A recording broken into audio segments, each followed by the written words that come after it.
Hello guys, this is Bhushan Gaikwad again. आप सभी का स्वागत है फिर एक बार इस नए वीडियो लेक्चर में। दोस्तों, इस वीडियो लेक्चर में हम डिस्कस करने वाले हैं पीसीआर के बारे में, यानी पॉलीमरेज चेन रिएक्शन के बारे में। तो पॉलीमरेज चेन रिएक्शन ये वो टेक्निक है जहाँ पे इन विट्रो कंडीशन में, इन विट्रो का मतलब होता है आर्टिफिशियल कंडीशन में, डीएनए की कॉपीज बनाई जाती है।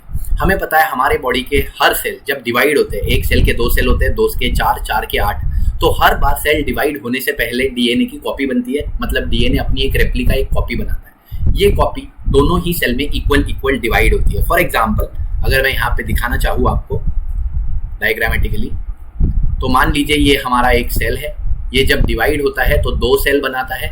तो ये सेल क्या करता है, इसके पास जो भी डीएनए था ये उस डीएनए की कॉपी बना लेता है।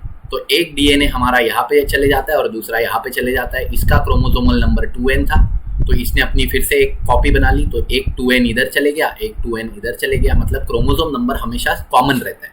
जैसे इधर 23 पेयर यानी 46 क्रोमोसोम थे, तो यहाँ पे भी 46 क्रोमोसोम जाते हैं क्योंकि उसकी कॉपी बन जाती है।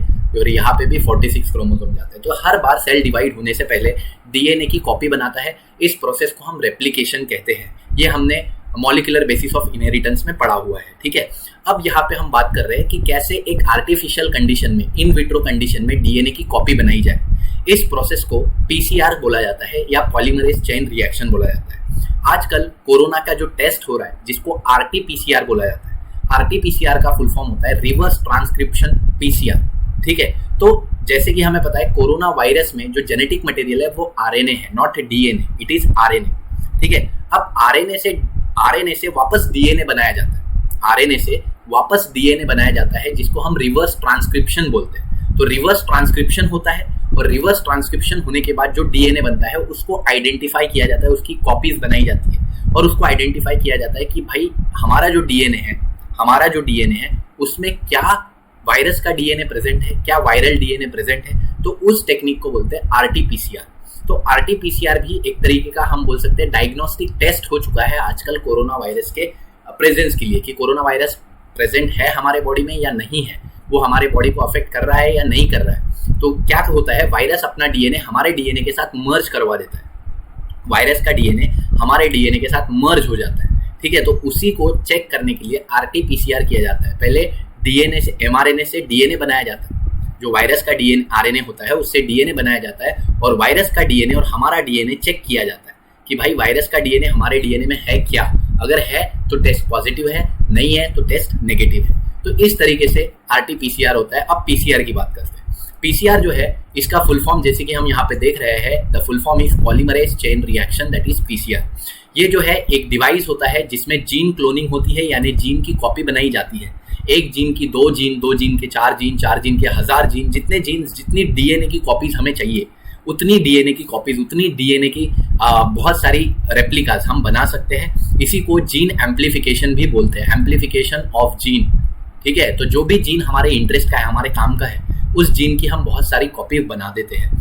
ये जो टेक्निक थी ये सबसे पहले इन्वेंट की थी 1985 में कैरी मुलिस ने, इसीलिए इनको फादर ऑफ पीसीआर बोला जाता है। मतलब इन्होंने ये टेक्निक जो है वो डिस्कवर की थी, इन्वेंट की थी बेसिकली, ठीक है। ये मशीन इन्वेंट की थी जिससे बहुत ज्यादा अमाउंट में डीएनए की कॉपीज बनाई जाती है, ठीक है।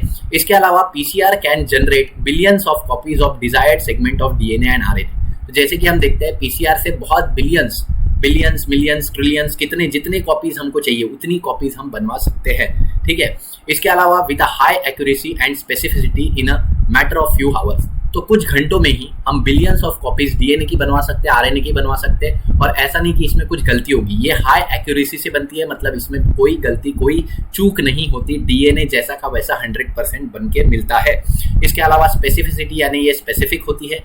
डीएनए जैसा डीएनए हमको चाहिए, जैसा आरएनए हमने उसमें डाला है, वैसा ही सेम डीएनए सेम आरएनए हमको बन के मिलता है और कुछ ही घंटों में ये प्रोसेस जो है वो कंप्लीट हो जाती है। The process of PCR completely automated and involves automatic thermal cycles for denaturation and renaturation of double stranded DNA. तो बेसिकली यहाँ पे बोला है कि ये कंप्लीट प्रोसेस जो है वो ऑटोमेटेड है, मतलब ऑटोमेटिक प्रोसेस है। इसमें ह्यूमंस को कोई यहाँ पे ज्यादा रोल प्ले नहीं करना पड़ता है, ठीक है। यहाँ पे ऑटोमेटिक थर्मल साइकिल्स होती है और इन थर्मल साइकिल्स में डीएनए का डीनेचुरेशन होता है और रीनेचुरेशन होता है। डीएनए का डीनेचुरेशन और रीनेचुरेशन का मतलब क्या, मतलब हमारे पास अगर कोई डीएनए है, if we have a DNA, ठीक है। यहाँ पे हम मान लेते हैं एक डीएनए है, 2 मिनट,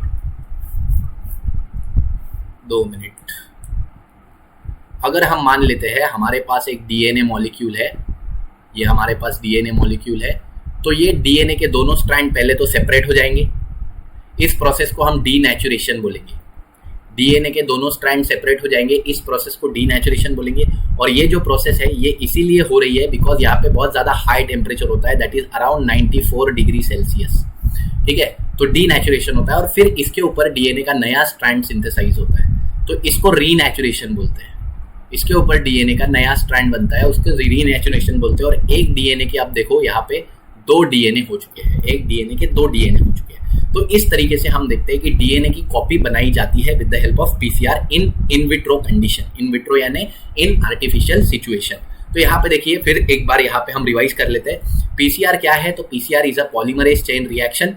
ठीक है, जीन क्लोनिंग के काम आता है, डीएनए एम्प्लीफिकेशन, जीन एम्प्लीफिकेशन के काम आता है। कैरी मुलिस ने इसको डिस्कवर इन्वेंट किया था 1985 में। ठीक है, पीसीआर जो है इसमें हम billions of copies of desired DNA RNA इसको सिंथेसाइज कर सकते हैं, बना सकते हैं। ठीक है, इसके अलावा ये हाईली एक्यूरेट होता है, एक्यूरेसी इसमें 100% होती है, स्पेसिफिक होता है और साथ ही में ये कुछ ही घंटों में बहुत सारे बिलियंस ऑफ डीएनए हमको बना के देता है। ऑटोमेटिक प्रोसेस होता है जिसमें थर्मल साइकिल्स होती है, जिसमें डीनेचुरेशन रीनेचुरेशन होता है डीएनए का। ठीक है, अभी हम नेक्स्ट स्लाइड पे चलते हैं। नेक्स्ट पेज पे हम देखते हैं डिटेल में पीसीआर के बारे में।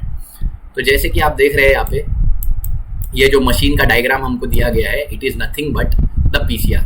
ठीक है, तो यहाँ पे देखिए the device required for PCR is called as thermal cycler. तो ये जो डिवाइस है इसको आपको अंडरलाइन करके रखना है, ये वाले जो डिवाइस पीसीआर में यूज होता है। नीट में ये क्वेश्चन पूछा जा सकता है, एमएसटी सीईटी में ये क्वेश्चन पूछा जा सकता है। ठीक है, जो डिवाइस पीसीआर में यूज होता है उसको थर्मल साइक्लर बोला जाता है। थर्मल साइक्लर इसीलिए क्योंकि उसमें टेम्परेचर वैरी करता है। टेम्परेचर एक बार 90 डिग्री होगा, फिर 60 डिग्री होगा, फिर 70 डिग्री होगा, तो टेम्परेचर कम ज्यादा होते रहता है। साइकिल्स होती है इसमें, साइकिल्स, जिसमें एक साइकिल में एक डीएनए की 2 कॉपी बनती है, 2 डीएनए की 4 कॉपी बनती है, 4 डीएनए की 8 कॉपी बनती है। तो जितनी भी डीएनए होंगी उसकी डबल कॉपी एक साइकिल में बनेगी। ठीक है, तो यहाँ पे इसको थर्मल साइक्लर बोला जाता है।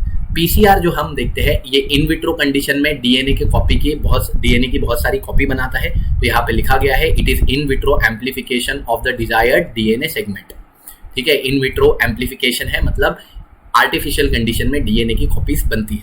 ठीक है, इसकी क्या रिक्वायरमेंट है, अगर हमें पीसीआर करना है तो पीसीआर करने के लिए डीएनए बनाना है, और डीएनए बनाने के लिए कुछ सामग्री तो चाहिए ना, कुछ इंग्रेडिएंट चाहिए। डीएनए जादू से तो बनेगा नहीं। तो डीएनए बनाने के लिए जो चीज़ें हमको चाहिए, जो चीज़ें हमको पीसीआर में डालनी होती है वो क्या होती है। सबसे पहले डीएनए कंटेनिंग डिजायर्ड सेगमेंट। तो जिस डीएनए की हमें कॉपी बनानी है वो डीएनए हमको पहले तो इंसर्ट करना पड़ता है टू बी एम्प्लीफाइड। ठीक है, तो the DNA containing desired segment to be amplified. तो जो डीएनए की हमें कॉपी बनानी है वो डीएनए सबसे पहले हमको एंटर करना होता है, इंसर्ट करना होता है। दूसरा, सेवरल मॉलिक्यूल्स ऑफ 4 डीऑक्सीराइबोन्यूक्लियोसाइड ट्राइफॉस्फेट। तो राइबोन्यूक्लियोसाइड ट्राइफॉस्फेट 4 टाइप के होते हैं। ठीक है, डीएटीपी, डीटीटीपी, डीजीटीपी, डीसीटीपी। ठीक है, डीऑक्सी राइबोन्यूक्लियोसाइड ट्राइफॉस्फेट। डीएटीपी एडेनिन वाला, डीजीटीपी ग्वानिन वाला, डीसीटीपी साइटोसिन वाला, डीटीटीपी थाइमिन वाला। ठीक है, तो 4 हमको यहाँ पे दैट इज डीऑक्सीराइबोन्यूक्लियोसाइड ट्राइफॉस्फेट यहाँ पे ऐड करने होते हैं। ठीक है, इसके अलावा excess of 2 primer, 2 primer add करने होते हैं। क्योंकि 2 प्राइमर इसीलिए यहाँ पे हम बात कर रहे हैं क्योंकि यही 2 प्राइमर बार बार अटैच होंगे, या 2 से ज्यादा भी प्राइमर हम ऐड कर सकते हैं। जितनी ज्यादा हमें डीएनए की कॉपीज चाहिए उतने हमें प्राइमर ऐड करने होते हैं। क्योंकि डीएनए पे जो नया डीएनए स्ट्रैंड बनेगा वो अपने आप नहीं बनता, पहले उसको प्राइमर की जरूरत पड़ती है। तो प्राइमर की जरूरत होती है तो हमें प्राइमर ऐड करना पड़ेगा। नेक्स्ट हमको यहाँ पे ऐड करनी है heat label DNA polymerase. Heat label DNA polymerase इसीलिए क्योंकि मैंने यहाँ पे बोला 94 डिग्री सेल्सियस टेम्परेचर होता है। देखो पहले ही प्रोसेस डीनेचुरेशन की फर्स्ट प्रोसेस में हम देखते हैं 94 डिग्री सेल्सियस यहाँ पे टेम्परेचर देखने को मिलता है। 90 to 98 डिग्री बोला है, मतलब अराउंड 94 डिग्री सेल्सियस यहाँ पे टेम्परेचर देखने को मिलता है। इतने टेम्परेचर पे नॉर्मल प्रोटीन डीनेचुर हो जाता है, गल जाता है, खत्म हो जाता है। तो हीट लेबाइल डीएनए पॉलीमरेज चाहिए जो इस टेम्परेचर पे सर्वाइव कर सके। तो ये जो डीएनए पॉलीमरेज है इसको टैक पॉलीमरेज बोला जाता है। टैक यानी थर्मस एक्वाइटिकस पॉलीमरेज। ये जो डीएनए पॉलीमरेज एंजाइम है ये एक बैक्टीरिया से आइसोलेट करते हैं हम, जिसको हम थर्मस एक्वाइटिकस बोलते हैं। ये जो है गर्म पानी में पाया जाता है। ठीक है, जो ज्वालामुखी के पास, जो वॉल्केनो के पास जो पानी होता है उबलता हुआ हॉट स्प्रिंग, उसमें 118 डिग्री 110 डिग्री सेल्सियस के टेम्परेचर में ये बैक्टीरिया पाया जाता है थर्मस एक्वाइटिकस। तो थर्मस का टी एक्वाटिकस का AQ टैक पॉलीमरेज, ये यहाँ पे इसको आइसोलेट किया जाता है और इसको यूज किया जाता है PCR में। साथ ही में यहाँ पे Mg++ आयन यानी मैग्नीशियम आयंस को यूज किया जाता है। तो यहाँ पे हम देखते हैं कि क्या क्या रिक्वायरमेंट, पहला हमको चाहिए जो DNA हमें एम्पलीफाई करना है, जेरोक्स निकालनी है तो ओरिजिनल कॉपी तो चाहिए ना, तो जो DNA को हमको कॉपी बनाना है वो DNA चाहिए। दूसरा हमको यहाँ पे बहुत सारे DNTPs चाहिए यानी डीऑक्सीराइबोन्यूक्लियोसाइड ट्राइफॉस्फेट चाहिए, दैट इज 4, ठीक है। और सिर्फ 4 रहेंगे तो 4 ही बेस पेयर का न्यूक्लियोटाइड बनेगा, तो हमको बहुत सारे चाहिए, बहुत सारे इन द सेंस जितना हमको DNA बनाना है वो उतने सारे, ठीक है। Billions of number, billions of number के हमको यहाँ पे चाहिए, दैट इज DNTPs। दूसरा हम बात करते हैं DNA पॉलीमरेज एंजाइम चाहिए जो कि हीट लेबाइल हो। हीट लेबाइल कौन सा है बोला हमने, टैक पॉलीमरेज। चलो यहाँ पे लिख देता हूँ मैं आपके लिए, तो यहाँ पे है ये टैक पॉलीमरेज, टैक पॉलीमरेज, ठीक है। तो टैक पॉलीमरेज हमको चाहिए। दूसरा हमको चाहिए यहाँ पे मैग्नीशियम आयन जो कि इस एंजाइम की एबिलिटी को बढ़ाता है, इस एंजाइम को एक्टिवेट करता है, ठीक है। इसके अलावा अब यहाँ पे ये PCR मशीन का डायग्राम हमको देखने को मिल रहा है, ये जो हमको देखने को मिल रहा है this is the diagram of a PCR machine, ठीक है। पॉलीमरेज चेन रिएक्शन की ये जो मशीन है जिसको हम थर्मल साइक्लर भी बोलते हैं, इसी को हम थर्मल साइक्लर भी बोलते हैं, तो इसका हमको यहाँ पे पिक्चर देखने को मिल रहा है। अब मैकेनिज्म की बात करते हैं। PCR में हम जैसे कि बोल रहे हैं, at the start of PCR, DNA segment and excess of 2' molecule, 4 deoxyribonucleoside triphosphate and the thermostable DNA polymerase are mixed together in the Eppendorf tube। तो एक छोटी सी ट्यूब होती है जिसको Eppendorf ट्यूब बोला जाता है, ये इस PCR मशीन में डाली जाती है। इस Eppendorf ट्यूब में सारी सामग्री, सारे इंग्रेडिएंट हमको डालने हैं। हमको डालना है डिजायर्ड DNA सेगमेंट, जो हमको जिसकी कॉपी चाहिए वो सेगमेंट डालना है। दूसरा हमको डालना है बहुत सारे DNTPs यानी डीऑक्सीराइबोन्यूक्लियोसाइड ट्राइफॉस्फेट, हमको डालना है यहाँ पे RNA प्राइमर्स, हमको यहाँ पे एंटर करना है DNA की टैक पॉलीमरेज। तो ये सारी चीजें डालने के बाद हम ये जो Eppendorf ट्यूब होगी उसको हम PCR में रख देंगे। अब PCR में 3 स्टेप होते हैं। जब PCR में हम रख देंगे तो हम वहाँ पे साइकिल को सेट करेंगे। अगर हमको सिर्फ DNA की 2 कॉपी चाहिए तो एक ही साइकिल होगी, एक DNA की 2 कॉपी बनेगी, एक साइकिल में खत्म। लेकिन हमको DNA की 1000 मिलियंस बिलियंस कॉपीज चाहिए तो हम यहाँ पे DNA की साइकिल को सेट करेंगे, 40 साइकिल, 50 साइकिल, 100 साइकिल, 200 साइकिल। तो इन साइकिल्स को हम सेट करेंगे, फिर वो साइकिल होते रहेगी। हर साइकिल में 3 स्टेप होते हैं, ठीक है। एक साइकिल में एक DNA के 2 DNA बनेंगे, 2 साइकिल में 2 के 4 बनेंगे, 3 साइकिल में 4 के 8 बनेंगे, 8 ऐसे जितनी साइकिल होती रहेगी उतना DNA का नंबर डबल होते रहेगा, ठीक है। तो स्टेप 1, पहली 3 स्टेप में एक साइकिल होती है। तो पहली स्टेप क्या है, डीनेचुरेशन। डीनेचुरेशन में जैसे कि हम देख रहे हैं कि DNA जो है उसको हीट किया जाता है 90 to 98 degree Celsius, mainly 94 degree Celsius पे, जैसे कि हम देख रहे हैं यहाँ पे। ये जो पहली स्टेप है इट इज डीनेचुरेशन। यहाँ पे DNA को क्या किया जाता है, हीट किया जाता है 90 to 98 डिग्री सेल्सियस पे। तो DNA के ये जो हाइड्रोजन बॉन्ड होते हैं यहाँ के ये ब्रेक हो जाते हैं और DNA के दोनों स्ट्रैंड जो है वो सेपरेट हो जाते हैं। DNA के दोनों स्ट्रैंड सेपरेट हो चुके हैं, ठीक है। अब दूसरी स्टेप आती है एनेलिंग, ठीक है। पहली स्टेप डीनेचुरेशन हो गई, दूसरी स्टेप आती है एनेलिंग। इस पे टेम्परेचर थोड़ा कम हो जाता है, अराउंड 40 to 60 डिग्री सेल्सियस। इस टेम्परेचर पे DNA पे प्राइमर ऐड होते हैं। देखिए यहाँ पे प्राइमर, RNA प्राइमर ऐड होते हैं, ठीक है। ये RNA प्राइमर है और ये कॉम्प्लीमेंट्री बेस पेयर के बेसिस पे ऐड होते हैं। जैसे कि अगर मान लीजिए यहाँ पे एडेनिन है तो यहाँ पे क्या होगा, यूरैसिल होगा, क्योंकि ये RNA प्राइमर है, नॉट DNA, ठीक है। DNA पे अगर होता तो थाइमिन होता, बट ये RNA है तो इसमें यूरैसिल होगा, ठीक है। यहाँ पे अगर थाइमिन है तो यहाँ पे एडेनिन होगा, ठीक है। तो यहाँ पे भी अगर हम देखते हैं साइटोसिन है तो यहाँ पे ग्वानिन होगा, यहाँ ग्वानिन है तो यहाँ पे साइटोसिन होगा, ठीक है। तो इस तरीके से कॉम्प्लीमेंट्री बेस पेयर के बेसिस पे DNA पे RNA प्राइमर ऐड होता है। RNA प्राइमर ऐड होने के बाद यहाँ पे टैक पॉलीमरेज, ये जो एंजाइम है टैक पॉलीमरेज, ये टैक पॉलीमरेज अपना काम करती है, ठीक है। और टैक पॉलीमरेज एक के बाद एक न्यूक्लियोटाइड यहाँ पे ऐड करना स्टार्ट करती है। और ये पूरा प्रोसेस जो हम देखते हैं ये प्रोसेस 70 to 75 डिग्री सेल्सियस पे होता है रेप्लिकेशन का, ठीक है। तो 3 स्टेप है यहाँ पे। पहला स्टेप है डीनेचुरेशन, ठीक है, जिसमें DNA के दोनों स्ट्रैंड सेपरेट हो जाते हैं। इसके लिए टेम्परेचर होता है 94 degree Celsius, 90 to 98 degree Celsius.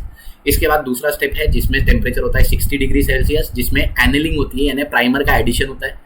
तीसरी स्टेप होती है जिसमें RNA पॉलीमरेज जो है वो एक के बाद एक न्यूक्लियोटाइड ऐड करता है, पॉलीमराइजेशन इसको बोलते हैं। पॉलीमराइजेशन यानी बहुत ज़्यादा यहाँ पे DNA सिंथेसाइज होता है, यानी नए DNA स्ट्रैंड बनते हैं। तो ऐसे 3 स्टेप होते हैं और तीसरे स्टेप में 70 to 75 डिग्री सेल्सियस टेम्परेचर लगता है। अब हमारे पास 2 DNA की कॉपी है। ये एक DNA की साइकिल जो है वो 3 से 5 मिनट की होती है। एक डीएनए की एक साइकिल जो है, एक थर्मल साइकिल 3 to 4 मिनट्स की होती है। ठीक है, तो हमको जितनी साइकिल यहाँ पे चाहिए, हमने 10 साइकिल अगर हम लगाते हैं तो 10 साइकिल में ये 30 मिनट में हो जाएगा। अगर यहाँ पे हम 20 साइकिल लगाते हैं तो 60 मिनट में होगा। अगर यहाँ पे हम 40 साइकिल लगाते हैं तो डेफिनेटली 120 मिनट्स में होगा। मतलब कुछ घंटों में हमें बिलियंस ऑफ डीएनए की कॉपीज मिल सकती है। ठीक है, तो देखो यहाँ पे वही थ्योरी में लिखा गया है। Next, one cycle takes around 3 to 4 minutes to begin second cycle, DNA is again heated and convert double stranded DNA into single strands. तो यहाँ पे बोला है कि एक साइकिल यहाँ पे 3 से 4 मिनट की होती है और उसी में हम देखते हैं कि दूसरी साइकिल में फिर से सेम स्टेप प्रोसेस फॉलो होती है और डीएनए की फिर से सेम 1 की 2, 2 की 4, 4 की 8, 8 की 16, 32, 64, 128 ऐसे कॉपीज बनती जाती है। ठीक है, तो यहाँ पे हमने जितनी भी साइकिल रन की है उसका फॉर्मूला है 2 to the power n। तो अगर हमने 30 साइकिल रन की है तो यहाँ पे हमारे पास कितने डीएनए होंगे? 2 to the power 30। ठीक है, तो जो भी आंसर आएगा वो हमारा डीएनए का नंबर होगा। ठीक है, उतने अमाउंट ऑफ डीएनए हमारे पास प्रेजेंट होंगे। तो इसके अलावा हम देखते हैं, नेक्स्ट हम बात करते हैं 2 मिनट, हाँ नेक्स्ट हम बात करते हैं thus at all end n cycle that is 2n copies of DNA segment are produce. तो 2 to the power n copies हमारे पास प्रोड्यूस होते हैं। Machine performs entire operation automatically, सारी ऑपरेशंस जो है वो ऑटोमेटिकली होती है, प्रिसाइजली होती है। ठीक है, once desired number of cycle is completed the amplified DNA segment is purified and in gel electrophoresis. तो एक बार अगर ये प्रोसेस कंप्लीट हो जाती है तो डीएनए के सेगमेंट फिर से प्यूरिफाई किए जाते हैं जेल इलेक्ट्रोफोरेसिस में, उसको सेपरेट किया जाता है और फिर उसको यूज किया जाता है। After its sequencing, amplified DNA segment can be inserted into cloning vector। तो अब अभी हमको क्या करना है, हमने ये सारी प्रोसेस किस लिए की है याद रखो। हम ये सारी प्रोसेस जो पढ़ रहे टूल्स एंड टेक्निक्स, ठीक है, फॉर रिकॉम्बिनेंट डीएनए टेक्निक, हमको यहाँ पे जीन को ऐड करना है बैक्टीरियल डीएनए में या किसी प्लांट के डीएनए में। ट्रांसजेनिक बैक्टीरिया, ट्रांसजेनिक प्लांट बनाना है। ठीक है, जिसमें प्लांट में हम अपना डीएनए ऐड करेंगे, बैक्टीरिया में हम अपना डीएनए ऐड करेंगे, कोई भी एनिमल का डीएनए, ह्यूमन का डीएनए, किसी का भी डीएनए हम बैक्टीरिया में या प्लांट में ऐड करेंगे। तो एक एनिमल का डीएनए दूसरे प्लांट में या बैक्टीरिया में ऐड करना है। तो ऐसे में हमें क्या करना है, पहले डीएनए की कॉपी बनानी है। डीएनए का बहुत सारे जीन, जो हमने जीन आइसोलेट किया है, जैसे इंसुलिन का जीन अगर हमने आइसोलेट किया है तो इस एक जीन की हमें 1000 कॉपीज बनानी है, लाख कॉपीज बनानी है। ये कॉपीज अब हम वेक्टर में ऐड करेंगे। वेक्टर वो चीज होती है जिसमें हम डीएनए को पहले ऐड करते हैं और ये वेक्टर आगे डीएनए को लेके जाता है। ठीक है, डीएनए को हम डायरेक्ट बैक्टीरिया में ऐड नहीं कर सकते, पहले हमको डीएनए को ऐड करना होता है। फर्स्ट हमको डीएनए को ऐड करना होता है किसमें? वेक्टर में। वेक्टर होता है प्लाज्मिड, जो बैक्टीरिया के अंदर छोटे छोटे सर्कुलर डीएनए होते हैं उसमें। ठीक है, तो बेसिकली अगर यहाँ पे मैं डायग्रामेटिकली अगर बताऊँ तो मान लो ये हमारा डीएनए हमने आइसोलेट किया था। इस डीएनए में से एक छोटा सा जीन हमने निकाल लिया। ठीक है, फिर इस जीन की हमने कॉपी बनाई, पीसीआर से हमने हजारों कॉपी बनाई इसकी। ठीक है, अब ये हजारों कॉपीज जो है हमने प्लाज्मिड वेक्टर में डाली। हम डायरेक्ट इसको बैक्टीरिया में नहीं डाल सकते, तो हमको ये वेक्टर में डालनी होती है। ठीक है, तो हमने वेक्टर में डाली। वेक्टर क्या होता है? सर्कुलर डीएनए होता है, ऐसा सर्कुलर डीएनए होता है। इस सर्कुलर डीएनए में हम अपना डीएनए ऐड करने वाले हैं। ठीक है, तो ये वेक्टर में हमने अपना डीएनए ऐड किया। लाल कलर का जो डीएनए है ये हमारा डीएनए है, हमने अपना डीएनए वेक्टर में ऐड किया। इस वेक्टर को अब ऐड किया जाता है बैक्टीरिया में। ठीक है, तो वेक्टर अब ऐड होता है बैक्टीरिया में और इस तरीके से ये पूरी प्रोसेस कंप्लीट होती है।